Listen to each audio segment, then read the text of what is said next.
جسے اگر آپ یوں کہیں کہ وہ عرش پہ بھی ہے، اس سے الگ بھی ہے، بے ہمگی کی یہ کیفیت ہے ٹرانسینڈنس کی، اور ہوا معکم اینما کنتم، باہمگی کی یہ کیفیت ہے کہ وہ ہر فرد کے ساتھ ہے اینما کنتم، اور میت کا یہ عالم کہ وہ تمہارے دل میں گزرنے والے خیالات سے بھی واقف ہے۔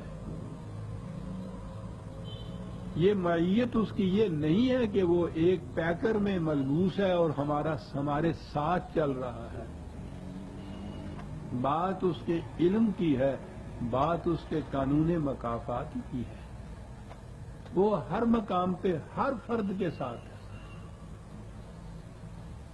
بات میں سے بات نکل آئی، ہمارے ہاں کبھی کوئی سوچتا نہیں ہے۔ یہ خصوصیت تو صرف خدا کو حاصل ہو سکتی ہے کہ وہ ہر مقام پہ ہر فرد کے ساتھ ہو۔ آپ کو معلوم ہے ہم نے کیا کیا؟ ہم نے یہی خصوصیت شیطان کو دے دی۔ وہ ہے نا کہ شیطان ہر فرد کے ساتھ ہر جگہ ہوتا ہے، معاذ اللہ۔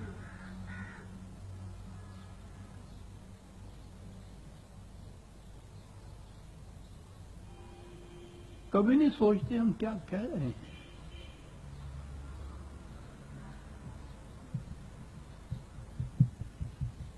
ہوا معکم اینما کنتم، یہ خدا ہی کی خصوصیت ہے، کسی اور کی نہیں ہو سکتی۔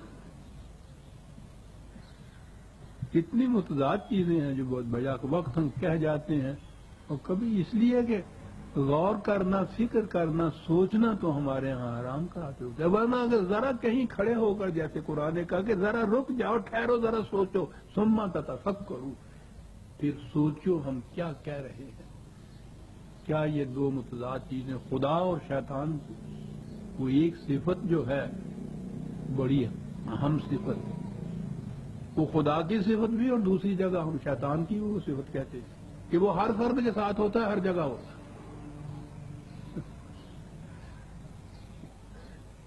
اور یہ سارا کچھ جو ہے وہ کاہے کے لیے؟ واللہ بما تعملون بصیر، جو کچھ تم کرتے ہو وہ یہ نہیں ہے کہ کوئی رپورٹر اس نے مقرر کر رکھے ہوئے ہیں جیسا ہمارے ہاں نا کہ کنوں کے اوپر دو فرشتے ہیں کرامن کاتبین، وہ لکھتے ہیں، وہ پھر ڈائری بھیجتے ہیں عرش کے اوپر، تو وہاں سے خدا کو معلوم ہوتا ہے کہ کیا ہو رہا ہے۔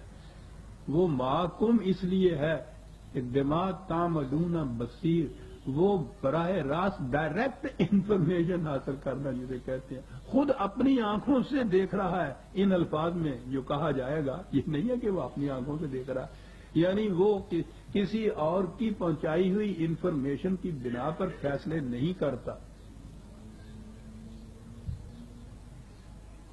ہر عمل کا، ہر خیال کا، ہر ارادے کا علم براہ راست رکھتا ہے۔ یہ مانے ہوئے یہ سب کچھ اس لیے معکم اینما کنتم تاکہ بما تعملون بصیر۔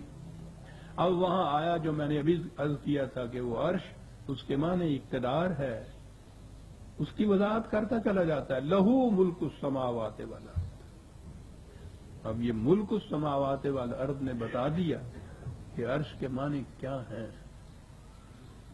وہ ایک تخت نہیں ہے کسی چیز کا، خواہ وہ تخت طاووسی کیوں نہ ہو، جواہرات کا بنا ہوا، ایسا تخت نہیں، اس کے معنی اقتدار ہی کہ ہے۔ لہو ملک السماوات والارض، اس کی تفسیر کر رہا ہے قرآن کے اس الفاظ کی، استوا علی العرش کی۔ کائنات میں اقتدار اسی کا ہے، کسی اور کا نہیں۔ وَإِلَى اللَّهِ تُرْجَعُ الْأُمُورُ، اور جو معاملات بھی کہیں ہوں، آخر الامر ان کا فیصلہ اس کے قانون کے مطابق ہوتا ہے۔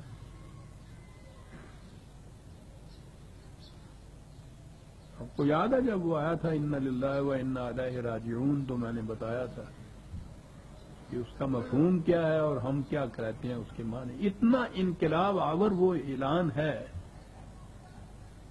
تو ہماری کیفیت یہ کہ ہمیشہ بس ایک ہی موقع رہ جاتا ہے اس کے استعمال کا کہ جہاں کسی کے مرنے کی اطلاع ملی اور بے ساختہ ہم نے کہا انا للہ و انا الیہ راجعون۔ بات اور جگہ چلی جائے گی، ورنہ میں بتاؤں کہ یہ تصور بھی ہم نے ان سے لیا ہے ویدانت والوں سے یا تصوف والوں سے کہ خدا کی ذات کے ساتھ واصل بالحق ہو جاتا ہے انسان جا کر الہ راجعون کے یہ معنی لیے جاتے ہیں. بات دوسری طرف چلی جائے گی. اللہ ترجع الامور ہر معاملے کا آخر الامر فیصلہ اسی کے قانون کے مطابق اور فیصلے کے لیے اتنا انتظام کہ وہ براہ راست علم رکھتا ہے ہر ایک کے عمل کا، ہر ایک کے خیال کا، ہر ایک کے ارادے کا، اور فیصلہ پھر اس کے قانون کے مطابق ہوتا ہے جو کائنات میں ہر مقام پر پھیلا ہوا ہے. اس کے ملک کے احاطے سے کوئی فرد باہر جا نہیں سکتا، اس لیے ہو نہیں سکتا کہ عمل تو ایک طرف، عمل کا ارادہ بھی جو ہو وہ بھی اس کے مواخذہ کی حد سے باہر رہ جائے. یولج اللیل فی النہار ویولج النہار فی اللیل. کیا حسین انداز ہے اس کا عزیزان من، پوچھئے نہیں. میں تو ایک ایک قدم پہ کھڑا ہو جاتا ہوں، آگے بڑھنے تو جی نہیں چاہتا. یعنی وہ نظارہ اتنا پرکشش ہوتا ہے کہ پاؤں پکڑ لیتا ہے انسان. وہ خارجی کائنات کی مثالیں دیے چلا جا رہا ہے اور جو اس سے مقصد ہے وہ آخر میں ساتھ کے ساتھ بیان کیا جا رہا ہے. ادھر سے یہ چیز تھی کہ یعلم ما یلج فی الارض وما یخرج منها، یہ کائنات کی چیزیں، زمین و آسمان کا نظام کیا کیا اس میں طبیعی طور پر ہوتا ہے، اور وہ سارا کچھ اینما کنتم کے لیے، کاہے کے لیے، عالم بما تعملون بصیر کے لیے. ملک السماوات والارض کہا، اقتدار سارے کا سارا. پھر وہ مثال وہی تھی، وہ لے آئے یولج اللیل فی النہار. زمین آگے بڑھتی نہیں، زمین نہیں، رات کی تاریکیاں آگے بڑھتی ہوئی دن کی روشنی میں تبدیل ہو جاتی ہیں اور دن سرکتا سرکتا لیل کی آغوش میں چلا جاتا ہے. کیا خوبصورت پیرایا بیان کرتا ہے. یہ ہو رہا ہے، چلو جی ہو رہا ہے، ہمیں اسے کیا واسطہ کہ دن کہاں چلا جاتا ہے اور رات کہاں چلی جاتی ہے.